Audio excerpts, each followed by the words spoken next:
মুড়ি দিয়ে কাঁঠাল খেতে ভালোই লাগে, পান্তা ভাতের সাথেও ভালো লাগে, আবার মুড়ি দিয়েও ভালো লাগে।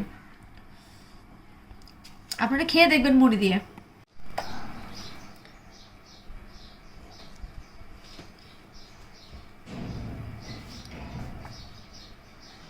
অসময়ের কাঁঠাল আসলেই মজা।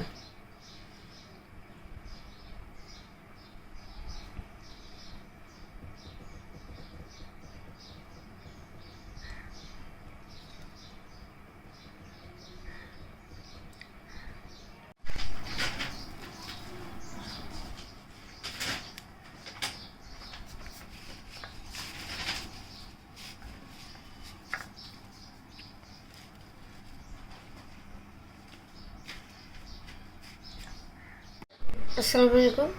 আজ আমরা কাঁঠাল খাবো। অসময়ে কাঁঠাল, দেখেন অসময়ে কাঁঠাল খেতে খুব মজাই লাগে।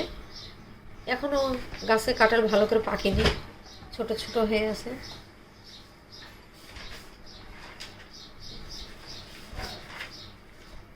সুন্দর দেখেন, আর খেতেও খুব মিষ্টি, মজা।